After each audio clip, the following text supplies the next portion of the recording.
Uma boa tarde a todos. Gostaria de começar apresentando os nossos autores. Stefano Volpi é roteirista, tradutor e produtor editorial. Fundador da editora Escureceu e do Clube da Caixa Preta. Volpi é autor de Nunca Vi a Chuva, Homens Pretos Não Choram e O Beijo do Rio e O Segredo das Larvas. Já escreveu dezenas de contos, traduziu diversos romances e contribuiu para veículos como Veja e Folha de São Paulo. Hoje, o autor trabalha como produtor associado e autor-roteirista em projetos para o audiovisual, bem como na adaptação de todas as suas obras literárias para as telas. Bianca Santana é jornalista, doutora em Ciência da Informação, mestre em Educação, professora do ensino superior e comentarista do Jornal da Cultura. É autora de livros voltados para a questão de gênero e da negritude. É autora dos livros Quando Me Descobri Negra, Continuo Preta, A Vida de Sueli Carneiro e Arruda e Guiné, Resistência Negra no Brasil Contemporâneo, lançado em 2022. Eugênio Sávio é fotógrafo e gestor cultural. Realiza os projetos Foto em Pauta e o Festival de Fotografia de Tiradentes, voltados para a divulgação e fortalecimento da fotografia contemporânea. Faz curadorias de exposições, organização e produção de mostras, seminários e oficinas no Brasil. Eu gostaria de reforçar a importância da audiodescrição com os nossos autores, para que a gente tenha uma questão de acessibilidade, principalmente para pessoas com deficiência visual. Isso é muito importante, porque as nossas mesas são traduzidas ao vivo no YouTube. E falando de acessibilidade, agradecer mais uma vez às nossas intérpretes de Libras, Jéssica e Carla. Obrigado. Boa tarde aí, obrigado. Obrigado aí o Sérgio, Afonso, a equipe incrível aí do Filé Araxá. Estar aqui presente, para mim, é uma honra. É uma cidade que eu tenho também feito alguma produção na cultura, de exposições. A gente tem o apoio da CBMM lá no nosso festival em Tiradentes. E vou me descrever aqui. Então, sou um jovem senhor, cabelos brancos, grisalhos, né? Normalmente meio fora do lugar. Não sei como é que está hoje aí, mas tenho pele clara, uma camisa preta, uma calça jeans. Enfim, para essa mesa assim, que mistura personagens assim, com focos diferentes, trabalhos em áreas diferentes, a gente conversando, a gente viu uma convergência que eu até achei curiosa, que tanto eu como o Stefano omitimos na nossa mini-bio, que nós somos jornalistas. De alguma forma, eu já esqueci disso assim, um pouco.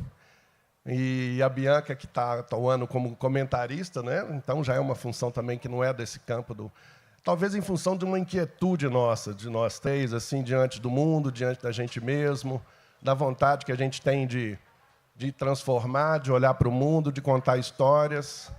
Eu venho fazendo isso através da fotografia, através também como professor, trabalhei muitos anos nessa área dando aula na PUC lá de Minas, e atualmente estou focado muito mais nessa questão da produção cultural, da produção de exposições, de produção de festivais, de incentivar também, assim como fazem aqui ao Sempre um Papo, né, e a equipe,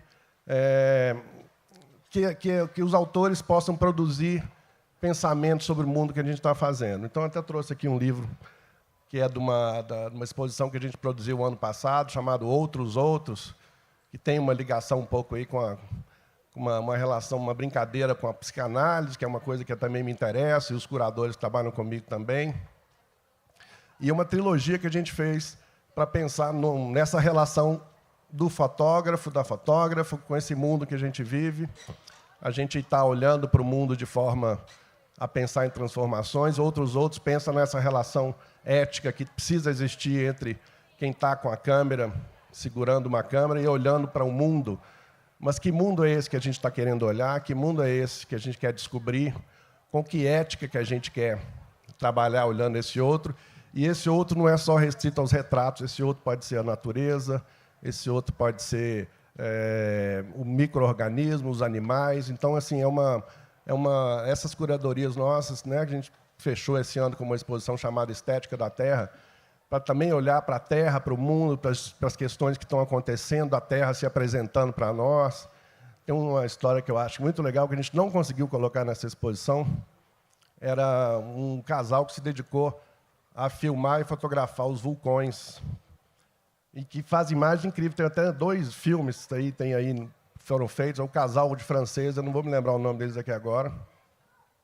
E que eles faleceram atingidos pelas lavas de um vulcão no Japão. Então, a história ficou ainda mais incrível, que eles eram apaixonados e desafiavam, de certa forma, essa natureza. Mas, então, essa coisa da natureza como um outro que a gente tem que tomar cuidado, né? Então, acho que tem muito a ver. E, obviamente, entre esses outros também estão questões de descoberta de pessoas, de questões ligadas ao que eles mais estão trabalhando, por exemplo, né? Os livros aqui dos meus parceiros aqui de mesa tem muito mais a ver com as questões raciais, com as questões pessoais, com as questões de entrar em família também, né? Que eu acho que isso também tem a ver com essa viagem nossa na fotografia. Vamos passar aqui para eles tocarem aí.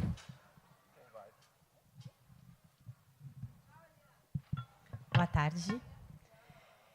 Sou Bianca Santana, uma mulher negra de pele clara, tenho um cabelo black power, estou usando um vestido branco com um chale preto. Eu sou Volpe, sou um homem alto, um homem negro, tenho 1,90, estamos os 3 aqui sentados em poltronas e estou com uma calça jeans, um tênis da Adidas que me deixa um pouco mais alto do que eu sou, é um pequeno truque, e estou com uma blusa colorida, um blusão.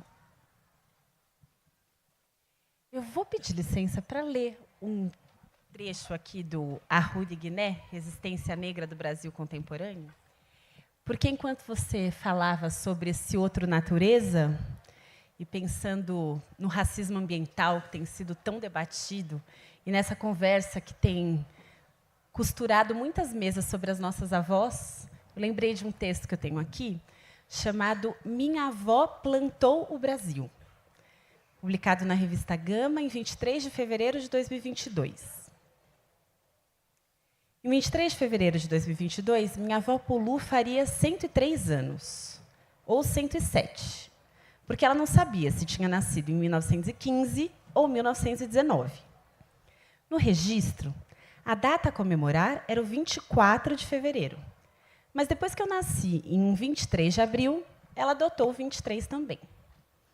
Não há um único dia que eu não lembre dela, desde que morreu em casa, por insuficiência respiratória, enquanto tentávamos recuperar o fôlego com exercícios de respiração aprendidos com a fisioterapeuta. Eu tinha 19 anos e aprendi que morrer pode ser sereno e bonito, mesmo por falta de ar. A única certeza da vida é a morte, ela repetia. Pode ser branco, preto, rico, pobre, todo mundo usa o banheiro e um dia vai para debaixo da terra sem levar nada. O importante é o que a gente deixa. Tenho acompanhado grupos de WhatsApp com pessoas, quase todas brancas, que se propõem a salvar o Brasil. Em alguns, já fazem planos para assumir um novo governo, foi 2022, né? Mas que ainda precisa de muito para ser conquistado. Em outros, se esforçam para provar que são mais antirracistas e aliados do movimento negro que qualquer um. Gente que se dá importância de verdade. Uma coisa curiosa que eu gostaria de compartilhar com a avó Pulu. Imagino a gargalhada seguida por um faz-se besta. Se tem uma coisa que ela abominava, era a petulância. E como podia ter ensinado caso tivesse sido vista? Como as Pulus invisíveis que lavam os banheiros de certos amigos antirracistas.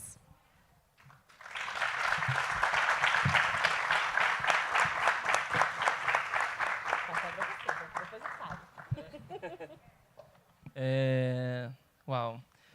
Eu queria começar, talvez, agradecendo a equipe. Eu estava falando agora com o Afonso, ele deve estar por aí, que eu nunca vi um evento literário igual a esse, que tem tanto afeto entre as pessoas, né? Uma rede de afeto muito verdadeira, e isso faz muita diferença, né? A gente fica viajando o Brasil inteiro para falar dos livros, e não é sempre que a gente esbarra como um ambiente como esse aqui, Tom. Você sabe disso.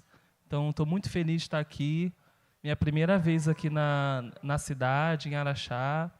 E uma boa primeira vez, assim. Vou lembrar disso aqui para sempre. Porque a gente viu aqui hoje de manhã. Quem estava aí hoje de manhã aqui nesse... Gente, aquilo ali foi épico. Vai ficar para a nossa história. E muito mais para a história de quem estava aqui, né? Quem participou daquele momento. Fiquei lembrando muito da minha infância. Minha mãe, eu sou filho de professora, então eu vivia, além de ser aquela criança chata que fica na primeira fileira, professora, aquele CDFzinho que sabe de tudo, era eu. Mas a minha mãe me pegava muito no meu pé, né? Eu tenho 6 irmãos. Minha mãe é uma mulher muito guerreira, melhor mãe do mundo. Minha mãe sofreu muito para criar todos nós assim num caminho muito brilhante, muito legal. E minha mãe alfabetizou todos os filhos e alfabetizou agora os meus sobrinhos. Ela me contava essa história de que eu comecei a ler com 3 anos de idade e eu nunca acreditei. Eu sempre ouvi minha mãe falar essa história para as pessoas e falava que ela é exagerada, né? Ela é sagitariana igual a mim e a gente exagera um pouco. Eu falava assim, eu pensava, cara, minha mãe, isso não deve ter sido assim. Aí eu tive sobrinhos e vi ela alfabetizar o Davi, a Sara, agora o Eugênio, que é meu sobrinho, Geninho, e todos aos 3 anos de idade. Assim, é uma coisa muito bonita de ver. E até hoje, agora a gente está comemorando a aposentadoria dela. Falei para ela que eu quero fazer um filme. Eu quero filmar um documentário, porque agora ela ainda está trabalhando, né, mas essa vai ser a última escola e a última turma dela. E ela está muito emocionada, porque são mais de 40 anos lecionando. E ela, na verdade, ela não quer sair dali, mas a gente acha que ela já está muito cansada e ela trabalha dobrando, mas o trabalho dela é alfabetizar dentro da escola. Ela não tem nenhuma turma, assim, professora de 3º ano, de 4º ano, não. Ela tem uma sala. E os professores, a coordenação manda para ela os alunos que não estão lendo. Então, você chega na sala, tem alunos de 3, de 4, de 13 anos, de 7, e a missão dela é fazer eles lerem em 1 ano. Ela fecha a porta, da porta para dentro. Não funciona os sistemas atuais de alfabetização. Ela alfabetiza do jeito dela, Paulo Freire, começando do V, depois vai para o B, não sei o quê, naquele caminho, e ela dá o jeito dela. Então, é muito bonito de ver. E eu fiquei vendo as crianças aqui, lembrando que eu era essa criança que ganhava os concursos de redação. Então, chorei aqui igual um cavalo. Foi demais. E que bonito ver se... Cavalos não choram, né? Homens pretos não choram. Não com parênteses, né? Como você lê um trechinho, eu vou ler um trecho que tem spoiler. Mas eu acho que é um texto que... Eu não sei, fiquei com vontade de ler. Esse é o primeiro conto do livro, se chama Seco, conta a história do seu Heleno, que é um homem que está no último dia de vida dele e ele sabe disso, ele sente isso logo no primeiro momento da manhã. Ele resolve ir para o quarto escrever o testamento dele, tentar organizar um pouco a vida e ver o que ele vai deixar para cada filho. E nesse momento, ele é um homem tão duro, ele é um homem viúvo, aposentado, ele é um ex-militar aposentado, ele é um homem muito duro e ele percebe que nem nesse momento ele consegue se emocionar, talvez como ele queria. E aí a gente vê esse homem procurar... Ele quer lembrar o último dia que ele chorou. Então ele vai fazer vários exercícios, liga pro filho, chama o filho em casa. E aí eu vou fazer essa parte, esse trecho aqui que vai pro final. Quem... Desculpa pelo spoiler, mas eu acho que... Não sei, eu senti vontade de ler. Então uma faca reluziu sobre a pia da cozinha e as palavras da canção desapareceram. Ele não obedeceu o chamado, pôs uma tábua de madeira sobre a bancada de mármore e apoiou uma cebola nela. Hesitante, desferiu o primeiro corte. Aguardou. O segundo corte na cebola foi quase gentil. Esperou. Os olhos arregalados, mas ainda sem sentir. mais um corte. Seria ali, a qualquer momento elas viriam. Ele sabia.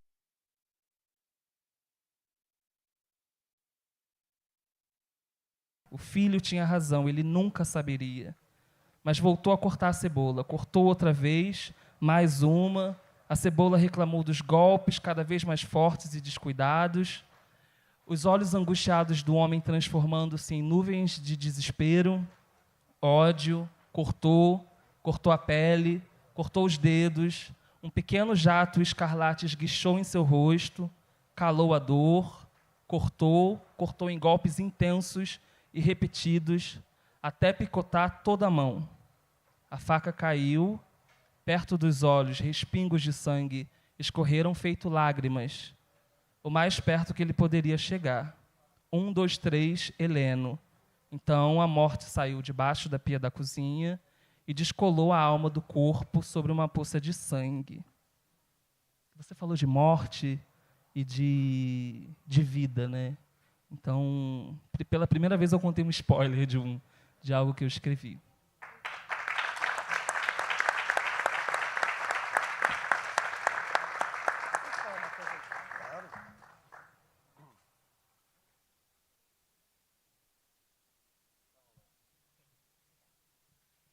Eu li sozinha esse trecho, né? Tão diferente de ouvir assim outro. Uau, obrigada. E Eugênio, você tinha falado do jornalismo e eu, sei lá, fui para o livro para minha avó, mas eu estava contando ontem para o Volpe. Eu não tinha a menor ideia do que fazer no fim do ensino médio.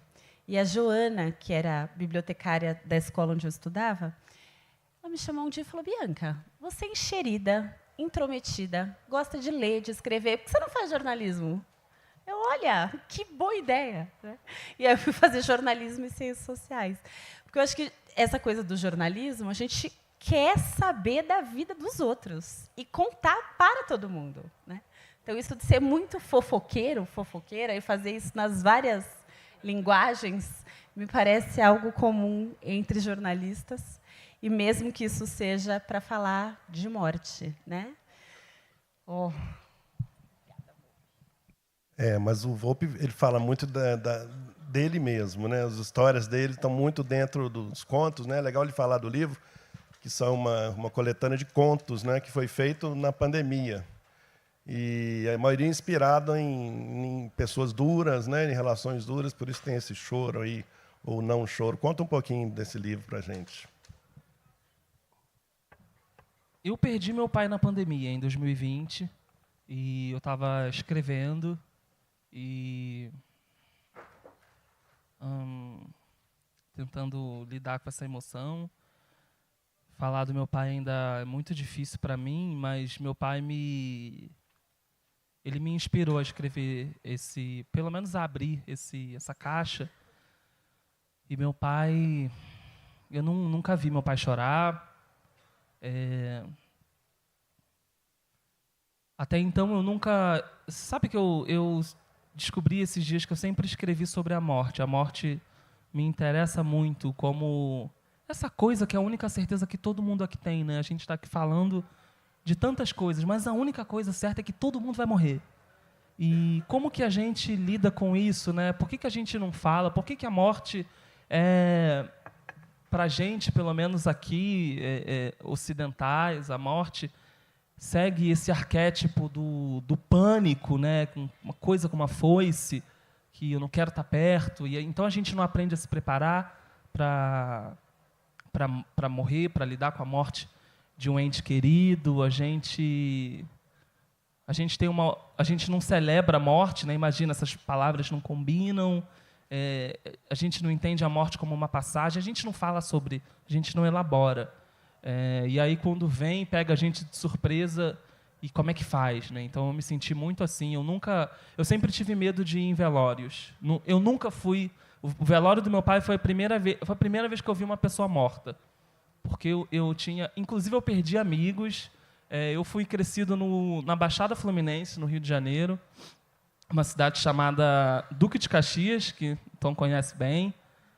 Eu cresci no Jardim Gramacho, que era onde, se alguém não conhece, onde tinha um aterro sanitário do Jardim Gramacho que recebia o lixo de todo o Rio de Janeiro. Meu pai foi catador de lixo no aterro, então eu ainda tenho que escrever um livro sobre as histórias que meu pai não só contava, mas as coisas que a gente via, né? Como que é ser filho de um homem que teve uma profissão que se tornou obsoleta e que depois, mas tinha 7 filhos e tinha que dar conta, tinha que colocar comida em casa e fazia bico, né? Fazia de tudo, até que a gente se mudou para o Jardim Gramacho. Ali tinha um grande lugar que concentrava as pessoas que, como ele, talvez não tivessem uma profissão ou não tivesse mais e tinha que ganhar dinheiro, né? Então, o aterro atraía pessoas de toda a Baixada Fluminense, sobretudo. E meu pai era um desses. Então, vivi muitas histórias também do lixo, de estar próximo ao lixo e como que o lixo tem muito poder, porque tem muitas histórias. Você imagina. A lixeira da sua casa tem muitas histórias. A lixeira da sua casa diz muito sobre você. Só você olhar o que tem. Diz muito sobre o seu dia, sobre o que você fez, sobre o que você é, sobre as coisas que você gosta de comer, sobre as coisas que você descarta, sobre a forma como você se relaciona com o meio ambiente. Então, eu tenho muita vontade também de falar um pouco sobre isso, talvez num próximo livro. E aí foi a primeira pessoa que eu vi morrer. E foi muito engraçado, assim, curioso, porque eu achava que eu tinha tanto medo da morte, de ver a morte perto, que eu perdi amigos e mesmo assim eu não via, porque eu quero que a minha última imagem dessa pessoa seja ela viva. E quando eu tinha medo de chorar muito, eu me tornei uma pessoa muito emotiva. E eu não derramei uma lágrima assim no enterro do meu pai. Estavam todas as minhas irmãs chorando muito, a minha família. Minha mãe não foi. Também disse que não sentiu nada, e eu fiquei com essa palavra na minha cabeça. Meu próximo livro começa com essa palavra, que ficou muito marcado dentro de mim. Eu perguntei: mãe, o que você sentiu quando meu pai morreu? Ela falou: nada. E o que é nada, né? Eu estou aqui falando de um monte de coisa, né? Eu não sei se está costurando, mas... E aí eu vi meu pai pela primeira vez, e eu acho que foi a primeira vez que eu vi a morte do meu lado. O corpo do meu pai estava pequeno, a gente levou muito tempo para conseguir enterrar meu pai, porque a gente queria tentar enterrar ele pela prefeitura, ninguém estava com muito dinheiro para fazer uma coisa legal. E é muito difícil, né? Você vai de um cartório para outro, te jogam para vários lugares, as pessoas tratando o corpo do seu pai como um corpo, né? Não é mais um homem, é tipo corpo. E ninguém disse para mim: sinto muito, meus pêsames. É que é tão normal que acho que o cheiro da morte assim nesse lugar as pessoas já estão tão acostumadas. E foi muito sofrido, assim. Eu acho que foi a primeira vez que eu encontrei, de fato, assim, a morte muito perto. E de lá para cá, a minha relação com a escrita mudou. Agora eu já falava antes, mas continuo falando sobre a morte de um pouco mais de perto, assim. Ela é um pouco mais minha amiga. E da morte simbólica das coisas também. E eu acho que isso me interessa. Quando eu escrevo Homens Pretos Não Choram, eu acho que eu nunca falei isso. Mas é também um livro sobre morte. É um livro sobre o quanto que as pessoas vão matando a gente aos poucos, o quanto que o Estado vai matando a gente aos poucos, o quanto que a gente vai fazendo isso com a gente mesmo, né? Os homens morrem mais do que as mulheres, os homens são mais mortos do que as mulheres, os homens se matam mais do que as mulheres. Então, por que morte é tão comum entre a gente, né? Por que não falar sobre isso? Então, acho que Homens Pretos Não Choram um pouco disso. Em todos os contos tem um pouco de morte e um pouco de vida também, que eu acho que é a maior dicotomia que tem, né?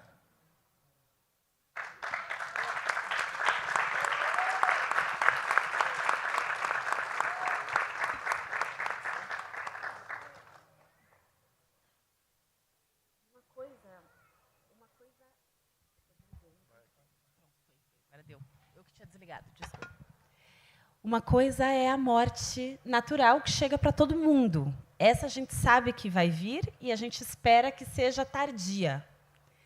Outra coisa são as mortes evitáveis. Essas terríveis. Seja por doenças que têm cura, mas que as pessoas não acessam tratamento médico adequado, seja o extermínio.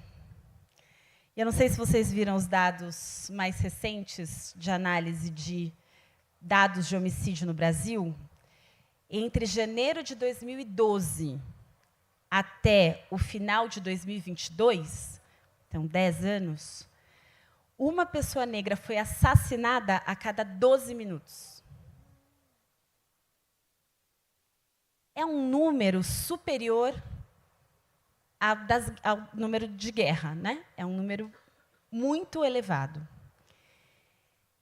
E a gente lida com esse número no Brasil como se ele não existisse, ou como se ele fosse natural. Como se fosse natural que jovens negros, principalmente, sejam assassinados pelas forças do próprio Estado, pela polícia, principalmente, que mulheres negras sejam mais vítimas de feminicídio, que crianças negras sejam baleadas. E a gente ainda tem coragem de repetir bala perdida, né? Como se uma bala achasse algum corpo, né? E aí ela se perde para achar só o de crianças negras. E a gente não conseguir, como país, enfrentar com seriedade esse extermínio que o movimento negro denuncia como genocídio negro, é algo que me dá tanta vergonha, tanta vergonha. Eu tenho certeza, né, de que no futuro meus descendentes vão falar: nossa, mas ela estava lá nesse período e deixou isso acontecer. E a gente deixa isso acontecer todos os dias. E a gente naturalizou e banalizou, assim como os homens negros não choram, eles são descartáveis, os corpos negros são descartáveis. Você começou perguntando do outro, Eugênio. E eu gosto muito da tese de doutorado da Sueli Carneiro, e eu nem vou me arriscar a falar o nome porque eu falo errado. Então, Dispositivo de Racialidade é o título principal da edição dela como livro. Ela defendeu em 2005, na Faculdade de Educação da USP, mas só foi publicado 18 anos depois como livro. E no Dispositivo de Racialidade, a Sueli trabalha com a noção do outro como fundamento do ser. Então, eu diminuí o outro, né? A branquitude, o eu hegemônico brasileiro, constrói um outro para ser. E esse outro é o outro que pode ser violado, violentado, exterminado, né? Então, é curioso, porque o outro é muito importante na psicanálise, é muito importante na antropologia. Mas quando a gente olha, né, assim, a origem da antropologia, o início da ciência e da ciência moderna, essa separação, né, de mim e do outro, que, por um lado, me permite ter curiosidade sobre esse outro, e aí eu vou analisar, averiguar, e aí eu olho também para esse outro como inferior a mim, né? A ciência faz isso muito, né? Assim, a modernidade europeia classifica o mundo a partir dessa noção também de hierarquização, né? De construção de inferioridades. Então, mesmo que o outro seja uma noção cara, para mim é um pouco incômodo. Então, queria te ouvir também sobre isso. O nosso trabalho chama Outros, exatamente para provocar isso aí. Porque esse outro tem que ser respeitado. Eu acho que esse é o desafio que a gente vive no momento hoje, né? Assim, de abraçar todos e todes e o que seja, né? Assim, de encarar o outro com outro olhar e principalmente esse outro não só pessoas, né? A natureza, como eu falei, tudo, né? O cosmos, né? Assim, esse outro que a gente trabalhou aqui é uma provocação, outros, exatamente disso. Mas você falou na Sueli, eu acho que você podia falar um pouco mais, porque você escreveu sobre ela, acho que nem todo mundo conhece a história da Sueli, e acho que vale... Sentindo falta do Tom Farias para esse diálogo sobre biografias e Sueli Carneiro, e aproveitar para agradecer demais Tom, Sérgio Abranches, Afonso Borges, agradecer demais a vocês por essa curadoria, por esse convite, né, pelo FLI Araxá. E muito bom assim, estar em contato, né, com todo mundo que está nessa sala, mas também com autores que eu admiro e gosto tanto. Então, realmente, assim, que alegria enorme, enorme, enorme estar aqui.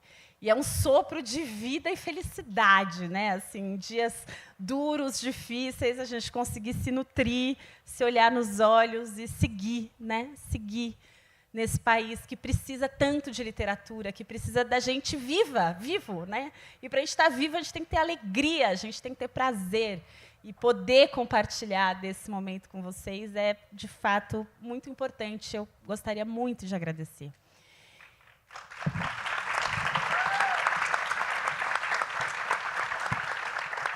E Sueli Carneiro é essa mulher que foge das multidões. Então, dificilmente a gente consegue trazer Sueli Carneiro para um ambiente como esse, né? Adoro astrologia. E a Sueli faz aniversário amanhã, 23, e assim como minha avó, ela nasceu no 23, mas foi registrada no 24. Então, ela também tem 2 dias. Canceriana. Então, a Sueli gosta de ficar na casa dela, com pessoas muito próximas dela. E acho que vale a pena contar um pouco da origem da escrita da biografia. Porque, em 2017, eu pedi para a Sueli para entrevistá-la para a revista Cult. Acho que Márcia Tiburi não escrevia mais na Cult nesse período, se eu não me engano. Agora você escreve de novo. Mas, naquele momento, acho que foi um intervalo. E eu estava numa pegada de entrevistar mulheres para a Cult. E, quando eu falei da Sueli Carneiro, a Deise Bragantini falou, não, Sueli, a gente faz uma capa com a Sueli, se você conseguir. Acho difícil, porque ela não dá entrevista. E eu escrevi para ela, e ela me respondeu, dizendo que não. Aí eu telefonei, falei, Sueli, né? Ela, não quero, 2016, ano do golpe, minha geração não contribuiu em nada, a gente não conseguiu sustentar a democracia, não tem nada para falar para vocês. Falei, olha, você dizer isso numa entrevista já é muito bom.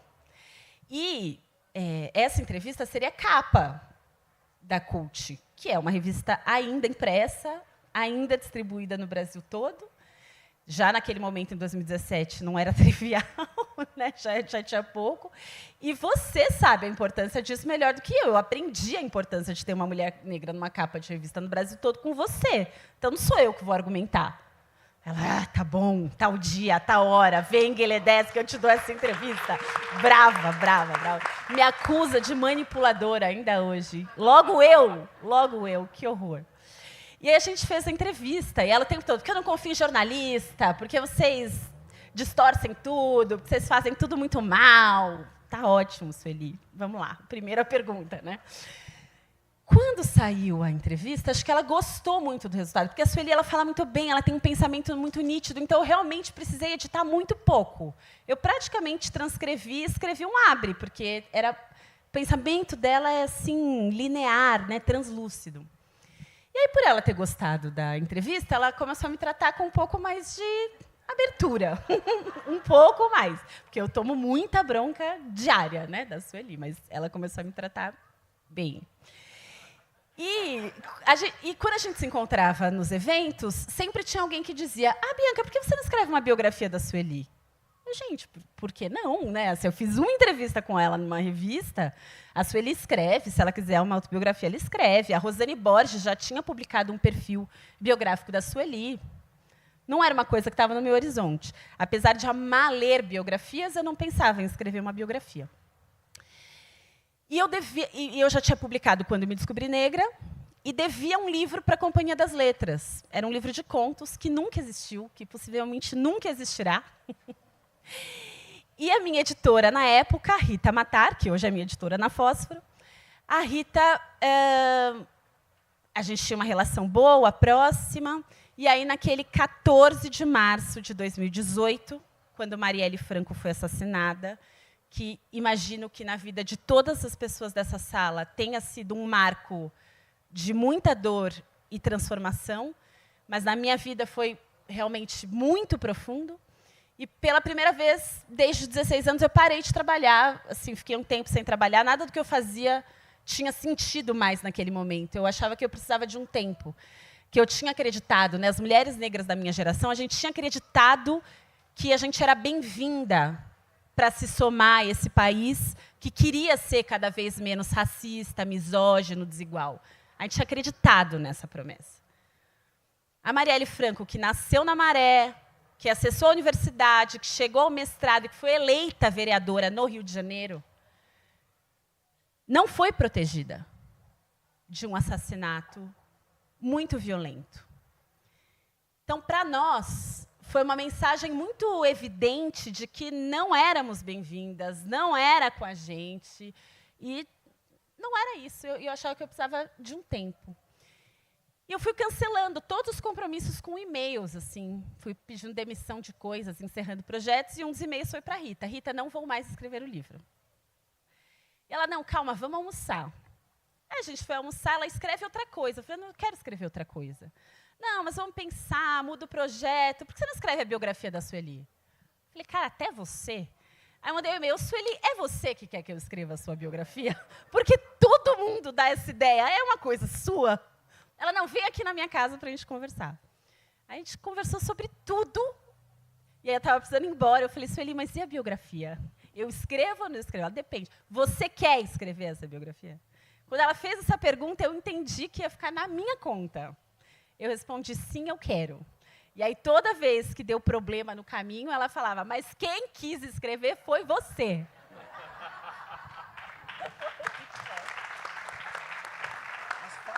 E não falei da Sueli. Vou parar de monopolizar o microfone. Vou tentar ser mais sintética. Nem todo mundo a conhece. Lógico. Sueli Carneiro se define como uma ativista feminista de movimento negro. A gente gosta de dizer que ela é intelectual, que ela é escritora, que ela é filósofa, que ela é pensadora. Ela rechaça isso tudo. Ela fala que ela é ativista. Porque, desde muito nova, ela percebe como o racismo é estruturante na sociedade brasileira e compreende que, para a gente construir uma possibilidade de liberdade para todas as pessoas, a gente precisa enfrentar o racismo, enfrentar o sexismo, enfrentar qualquer forma de opressão. Ela ainda brinca, eu não tenho um apreço especial por pessoas negras. Tem gente negra muito malvada e mau caráter. Não é isso. É que a situação de opressão a que esse grupo social é submetido na sociedade brasileira merece a nossa atenção e a nossa luta política, numa tentativa de construir equidade, igualdade, né? Justiça. E Sueli, ela nasce em São Paulo, em 1950, mas ela é filha de uma mãe que nasceu em Campinas e de um pai que nasceu aqui em Minas Gerais, perto de Ubá. E o pai da Sueli nasce em 1916 em uma fazenda, porque a família dele, depois da abolição, segue trabalhando numa situação muito parecida ainda com a da escravidão. E quando ele sai de Ubá, aos 17 anos de idade, a família ainda vive uma situação de escravizados. E essa não é uma história incomum no Brasil. Infelizmente, ainda hoje existe trabalho escravo, certo? Mesmo a abolição tendo acontecido em 1888. Não existe escravidão legal, mas ainda existe escravidão no Brasil. E o pai dela rompe, José Horácio Carneiro, com esse ciclo, viaja ao Brasil todo, fazendo trabalho manual, né, trabalho braçal, e para em São Paulo. E em São Paulo, ele se torna ferroviário, o que é muito importante e determinante na história da Sueli. Porque aí a família dela tem uma possibilidade de estrutura que muitas famílias negras não tinham no Brasil, dos anos 60, por exemplo, quando ela frequentou a escola. E olha que curioso, pai de Lélia Gonzalez também foi ferroviário, pai da Sueli Carneiro ferroviário. Tem uma série de intelectuais negras da mesma geração que tem o pai ferroviário. E a ferrovia no Brasil nunca teve trabalho escravo, mesmo tendo começado antes da abolição, porque era uma tecnologia inglesa. E como os ingleses estavam pressionando pela abolição, não era permitido ter trabalho de escravizados. Então, era uma possibilidade para homens negros serem remunerados e serem respeitados como trabalhadores livres. Então, tinha um status de liberdade em ser ferroviário, além de ter salário, cooperativa para comprar os alimentos num custo melhor, Então, Sueli disse que nunca faltou comida na infância, na casa, né? Tinha ali essa estrutura do pai.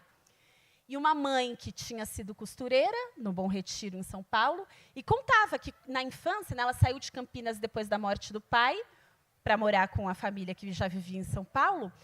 E ali, nos cortiços do Bom Retiro, tinha italiano, espanhol e negro, todo mundo junto, na geração da mãe da Sueli.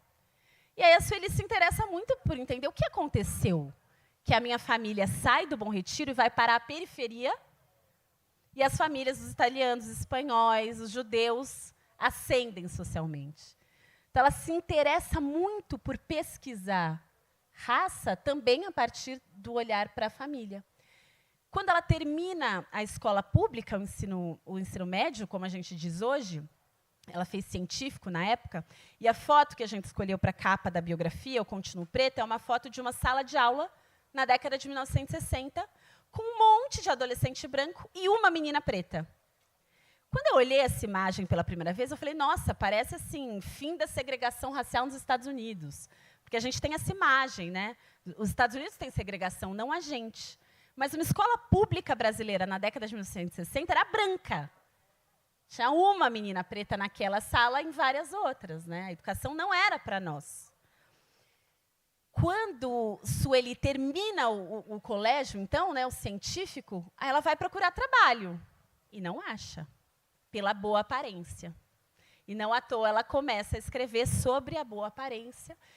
Para resumir, ela presta um concurso público, vai trabalhar na Secretaria Estadual da Fazenda, e também muitas mulheres negras da geração da Sueli têm algum tipo de mobilidade social pelo concurso público, porque não tinha boa aparência, não tinha entrevista.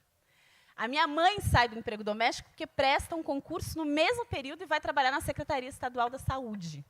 Mesmo período. Tem uma geração, né, de mulheres assim. E aí ela vai estudar filosofia na Universidade de São Paulo, desiste da pós-graduação porque a USP dizia que não existia filosofia africana, que era o que ela queria estudar, e até que, aos 49 anos de idade, ela decide fazer mestrado que vira um doutorado direto, porque ela produziu muito ao longo da vida como ativista de movimento negro. Então, ela escrevia, a produção intelectual dela era para fazer disputa política, era para falar em evento, era para brigar, era para construir argumento para o movimento. Ela é uma das fundadoras de Gueledés, o Instituto da Mulher Negra, em 1988, e ela é fundamental para as principais conquistas de movimento negro contemporâneo no Brasil, né? Então, cota racial tem o dedo da Sueli. Assim, recomendo que vocês assistam a intervenção que ela fez no STF em defesa da constitucionalidade das cotas raciais, por exemplo.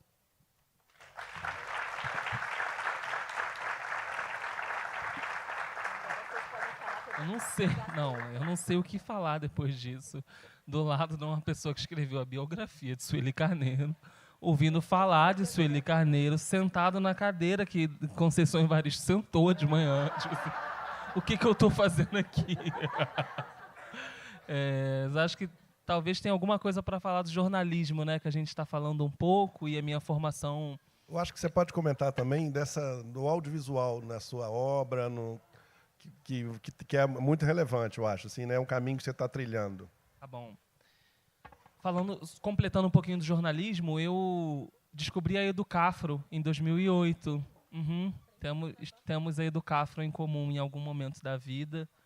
E fazia um pré-vestibular lá no Jardim Leal, em Duque de Caxias. E Educafro é muito legal para quem não conhece. E desde aquela época, isso em 2008, a Educafro oferecia um pré-vestibular para a galera que vinha das escolas públicas, pessoas negras e que queriam se formar, queriam, né, concorrer às vagas de graduação também em faculdades particulares. E tem a Faixa, que é essa faculdade no Rio de Janeiro, só no Rio, né, que ela é bem clássica para quem estuda jornalismo no Rio, uma faculdade com mais de 50 anos. E eu não tinha passado na época para a UERJ e tal, e aí fui em primeiro lugar lá no vestibular pela Educafro e consegui uma bolsa de 100%. e foi assim que eu consegui migrar direto para a graduação. Mas eu era muito novo, eu não recomendo para ninguém isso. Eu tinha 17 anos, mas eu tinha acabado de fazer 17 anos. Então eu fiz o primeiro e o segundo período inteiro. Eu faço aniversário no final do ano. Eu não podia nem assinar nada, porque minha mãe que tinha que ir lá, era tipo um mico. E assinava as coisas para mim. E eu tenho uma vontade hoje, inclusive, de voltar um pouco para a academia. A única vontade que eu tenho assim, de voltar é para talvez participar um pouco melhor e talvez entender um pouco mais do que os professores diziam, porque era muito novo. Mas, enfim, aí depois eu fui trabalhar com jornalismo econômico. Eu cobri o setor de óleo e gás durante um tempo no Rio. Eu gostava muito disso. Engraçado, né? Ninguém faz a menor ideia. Eu pouco falo disso. Mas foi muito legal, porque foi aí que eu descobri que, definitivamente, eu queria contar histórias de uma outra forma. Eu queria criar histórias. E eu queria suitar as histórias do meu jeito. Eu lembro de estar na faculdade, assim, ter uns exercícios que eram assim: agora você tem que escrever essa matéria de uma forma diferente. E as reportagens, os artigos não, mas as matérias de jornal de todo dia, era sempre de morte. E eram sempre pessoas como eu que estavam morrendo em algum lugar, e a gente tinha que fazer as perguntas do jornalismo, que era o quê, por quê, como, onde. E ficava assim, eu não quero falar disso desse jeito. E eu lembro, foi num laboratório de faculdade, assim, já no 6º período, que eu pensei, eu não vou fazer isso. E aí eu descobri o jornalismo mais econômico, cobri óleo e gás, eu gostava muito. Depois todo mundo que eu entrevistei na Petrobras não está, né, nos patrocinadores. Todo mundo que eu entrevistei foi preso, aquela maravilha, né? Ai, meu Deus. Não quer, tá? E aí eu comecei a escrever livros, fazia tudo que era oficina que tinha literária no Rio. E vou emendar um pouco com audiovisual, que eu acho que é uma coisa legal, que eu nem ouvi aqui na feira, mas que são indústrias que eu digo que são irmãs, a indústria literária e a indústria do audiovisual. Eu descobri o audiovisual também sempre por iniciativas de pessoas negras. Eu descobri o audiovisual na FLUP, no Rio de Janeiro, que é a Feira Literária das Periferias. Um amigo meu me falou: Volpe, tem isso aqui, um concurso de sinopse. Ele nem sabia o que era. Um concurso de sinopse, que vai ter com coisa da Globo. Vai lá, manda a sua sinopse. E aí eu tinha uma sinopse de um livro que chama Águas de Aquário, que é um livro... Eu nunca encalhei num livro, a não ser nesse. Cheguei num lugar da história que eu não sabia o que fazer. E isso me irrita muito, assim, porque como eu sou muito da estrutura, eu não vou escrever nada assim, saber para onde que eu estou indo, né? Eu escrevo um livro depois que eu faço uma sinopse de cada capítulo, para eu ter uma segurança. Porque senão eu fico fazendo igual eu faço falando, né? Eu vou para qualquer lugar. E acho que isso é ruim para mim na escrita. E aí esse livro estava empacado na gaveta, era a história de um menino que ele morava no Alemão, no Morro do Alemão, no Rio de Janeiro, e ele descobria que tinha uma família rica. A mãe dele não voltava para casa, tinha 2 dias que ele já estava esperando, a mãe dele tinha ido para uma entrevista de emprego, ele não sabia que a mãe dele morreu no meio do caminho. Quando ele volta para casa, depois de 2 dias disso, né, da mãe que não aparece, ele de repente vê a avó dele num carrão, e uma avó que ele nunca viu, e de repente ela leva ele para passar férias numa mansão no Joá, uma casa assim maravilhosa, de vista pro mar. E aí essa família está achando que está salvando esse menino, falando um pouco da cidade partida e do quanto que pro Abel, que é esse menino, essa casa grande, com essa vista para a praia, ele morre de medo daquilo. A casa é enorme, mas o vento bate à noite e faz barulho na casa, ele morre de medo daquele ambiente, que as pessoas estão achando que deveria ser... Nossa, ele deveria amar aquele lugar, e ele sente saudade da casinha dele, que era o barraco onde ele morava, do quarto dele, das coisas os brinquedos que ele brincava, as roupas que ele vestia. Mas aí eu empaquei nessa história. E aí eu escrevi eu já tinha a sinopse escrita, mandei para esse laboratório de roteiros e eu fui selecionado. Tinha umas 500 pessoas concorrendo, não tinha nem noção. Nunca tinha lido um roteiro na minha... Vou ter que correr. 5 minutos. E aí, enfim, lá no laboratório foi muito legal. Eu fui recebendo uma masterclass de roteiristas. Isso que era a Globo. A Globo estava meio que fazendo uma parceria. E eu li um roteiro pela primeira vez, audiovisual. Assim, eu vi, cara, que legal isso aqui. Então, já tinha passeado pelo jornalismo, estava escrevendo na prosa, e aí vi um roteiro audiovisual. E, gente, não sei se vocês já viram, tem vários escritores aqui, vocês já pararam para ler um roteiro. E é muito próximo do que a gente faz. Apesar de ser uma linguagem diferente, tem muita coisa legal ali para curtir, tem muito subtexto. E eu me descobri muito nesse caminho. Hoje eu escrevi 2 séries para Netflix, fiz uma para Globoplay, estou trabalhando. Agora os editais voltaram, né? O Ministério da Cultura voltou, então a gente tem trabalho. Está sendo muito legal agora conhecer essa nova aventura, de escrever para alguém que vai falar o seu texto na tela e toda uma equipe, né, que é assim que se faz cinema, ninguém faz cinema sozinho, então toda uma equipe que vai ser empregada, que vai pensar, né, nesse cenário, na sua maquiagem, na sua roupa, que vai te preparar para atuar, para falar o que você escreveu. Então, isso tudo muito mágico. E eu vou emendar rapidinho para falar que eu contei aqui um pouco da história de Seco, que é o primeiro conto do Homens Pretos Não Choram. Eu quero dirigir, tenho um sonho de levar esse curta para o cinema, para os festivais nacionais e internacionais, e eu abri uma campanha de financiamento coletivo no Catarse para juntar essa grana. Eu já tentei alguns editais, mas eu fico sempre batendo na trave, e aí eu falei, cara, eu vou fazer com a minha galera esse curta. A gente precisa de alguma grana, é mais ou menos R$60 mil, e a gente está em 20%, tem mais 28 dias para a gente conseguir bater essa meta. Não tenho nem cachê nesse orçamento, é só realmente para fazer esse filme acontecer. Quem quiser dar uma olhada, você pode apoiar, e tem várias recompensas para quem apoia. catarse.me/seco. É isso.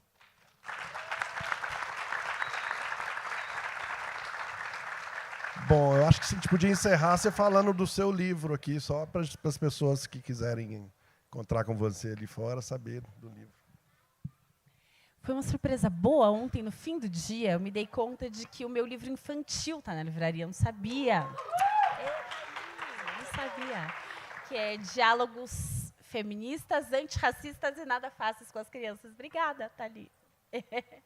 E tem o Quando Me Descobri Negra. E tem a biografia da Sueli, Continuo Preta. E esse aqui, A Rude Guiné, Resistência Negra no Brasil Contemporâneo, que é uma coletânea de artigos e ensaios. Alguns deles eu fui publicando na imprensa, mas a ideia era pegar, assim, do golpe ao último governo. Esses anos tenebrosos de Brasil, mas da perspectiva da resistência negra a esse período.